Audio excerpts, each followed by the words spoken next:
because like when you're dating, you want them to be your life partner. That's the end goal, right? I would say for most people who are dating, they want at the end of the day, placeholder. Save for later. We're hypothetical. She's right. We're following. Go ahead. Hypothetical. Sorry. You want it to be your life partner, and you want it to be your best friend. You want to marry your best friend. At least that's how I feel. A lot of people feel. That's how I feel. Sure. That being said, there's such a high like pressure of like body counts, and I feel like there's this weird, almost like fetishized like purity thing that you it's not weird, sorry, not no, it's okay. valid You for think you it's guys. icky. You think it's icky. No, it's okay. Sorry. Yeah, that's okay. You know, but for me personally, I feel like isn't that kind of like, can you see the perspective of women when that's kind of reducing them down to, oh, well, I want to be with them versus I don't want to be with them because of like this purity. I mean, and you should want them as a person, right? You should fall in love with them as a person. Let me ask you a question. Do you acknowledge that like I would argue a majority of women, so when I say majority, I mean 51% or more. I would argue 51% or more of women would not date a guy if he was shorter than her. Would you agree with that? You think 51%? Yeah, I think a majority of women would not date a man who's shorter than her. Most women prefer to date taller men. I mean, you think that's a fair statement? I don't know.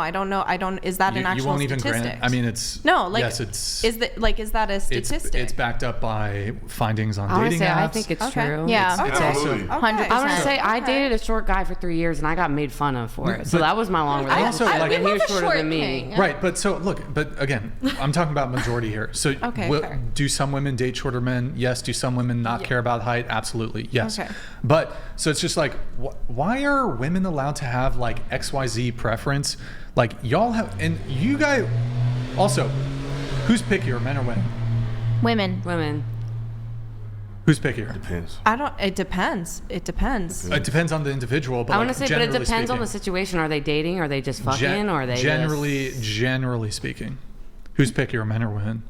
Women. Yeah, maybe. Okay, so women have XYZ standard, XYZ preference, XYZ boundary, and so that's what's confusing to me. Like, you're saying, well, why is this small little, actually your past promiscuity is like really important, and it's one like men don't really ask for much, but like the things we do care about tend to like matter a whole bunch.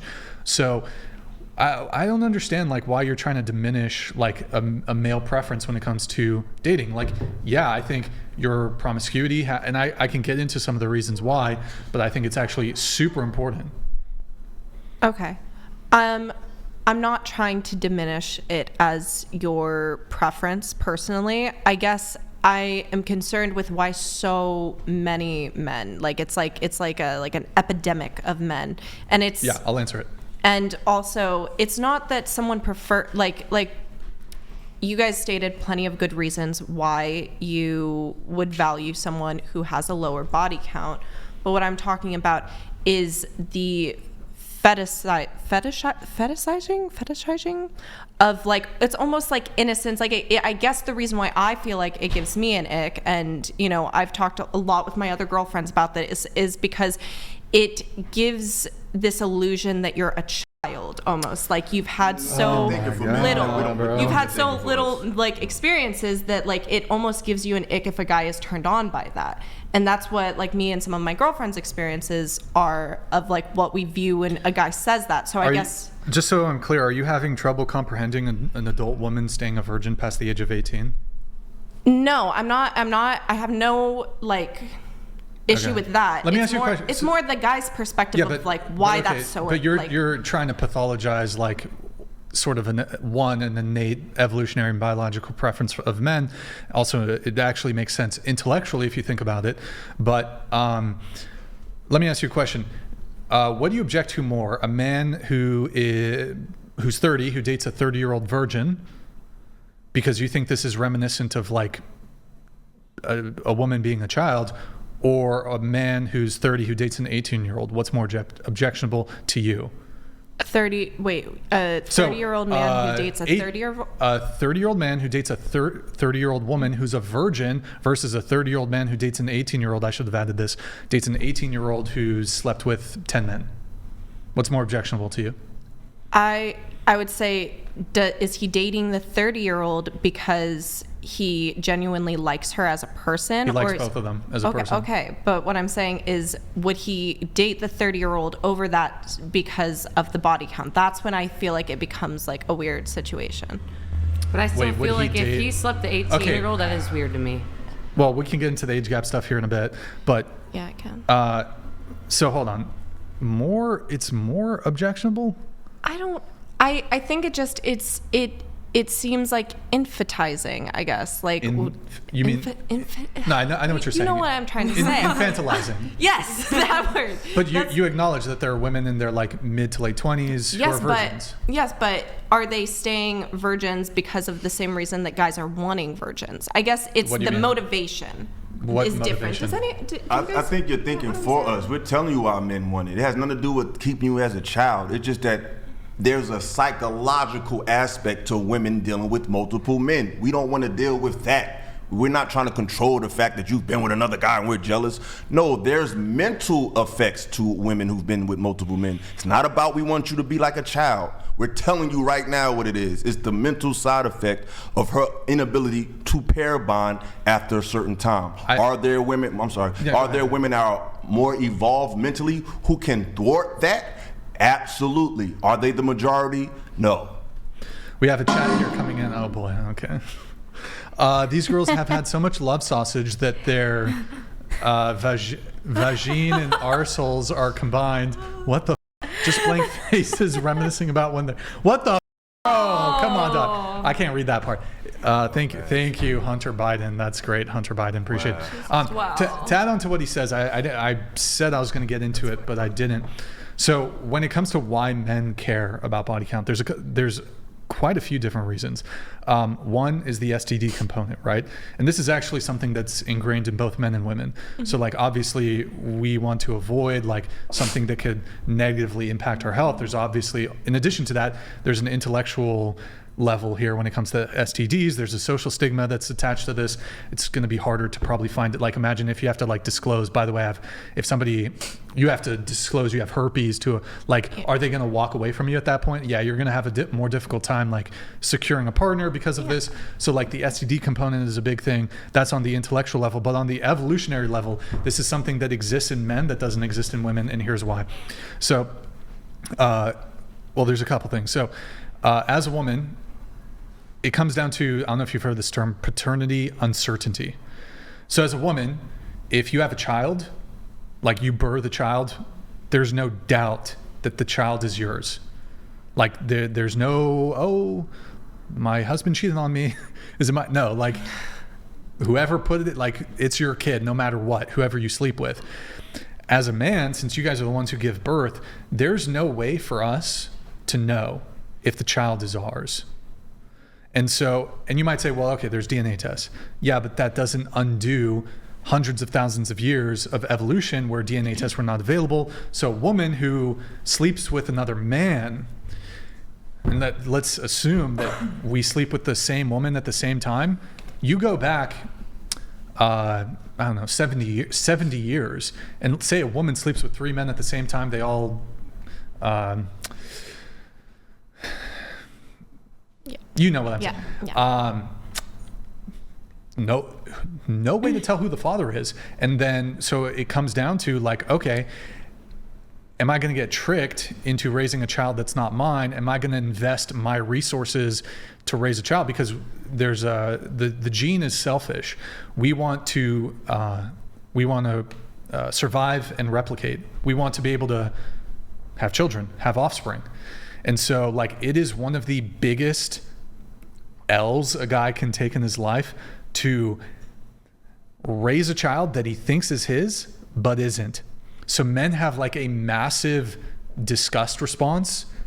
Women have it too, but to a lesser degree. Men have a huge disgust response when it comes to promiscuity in women because of this one thing. And it's just evolutionary. I know there's DNA tests, but it doesn't for example, when it comes to who here has anxiety or has a panic attack, right?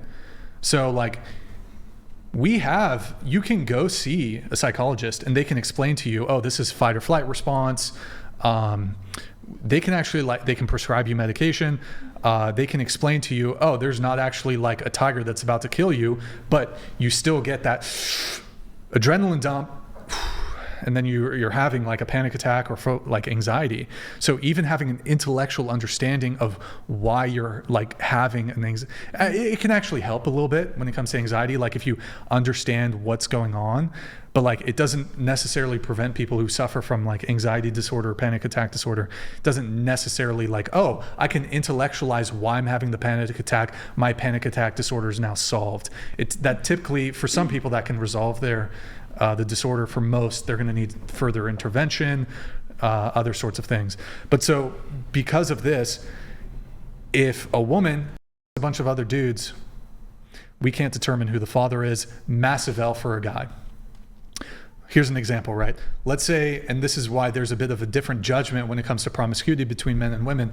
So a woman, let's say you go back 100 years, right? A woman who has 10 husbands, and they're all sleeping with her at the same time, right? Who's the father? You don't know. Like, there's no way to know who's the actual father. Whereas a man who has 10 wives and they're all loyal to him.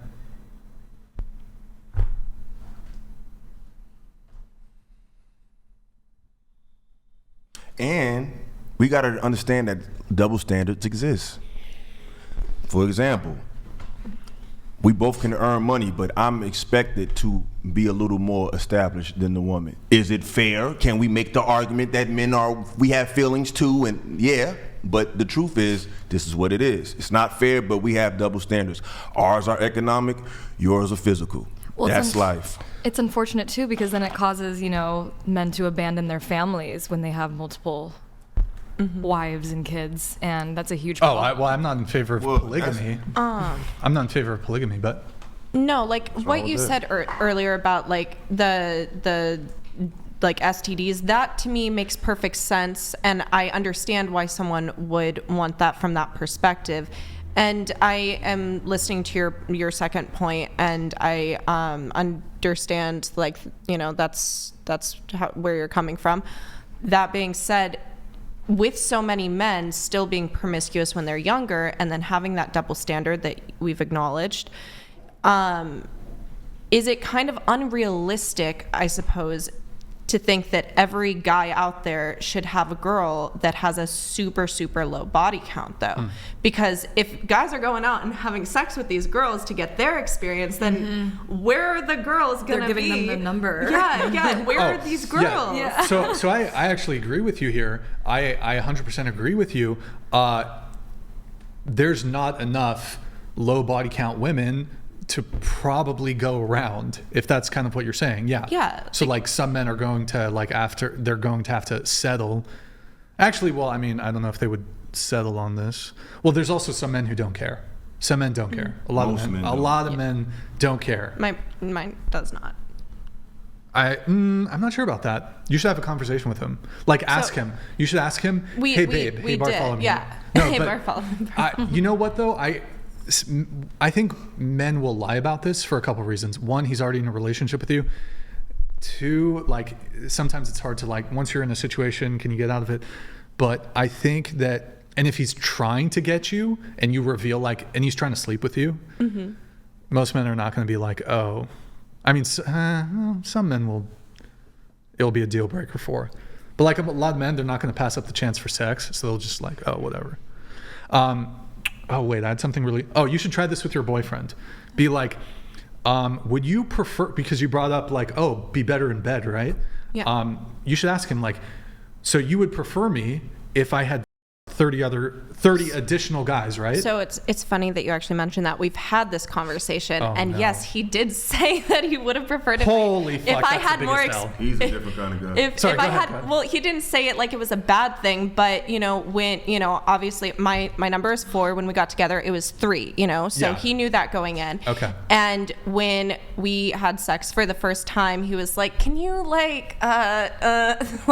it was bothersome for him, and that was the first time, because previously. Wait, can you be a bit more specific? Like it was a position or something? Like arch your back better. I don't know. So like the some first girls be like rounded and shit. No, so like the first 3 guys that I was with, it was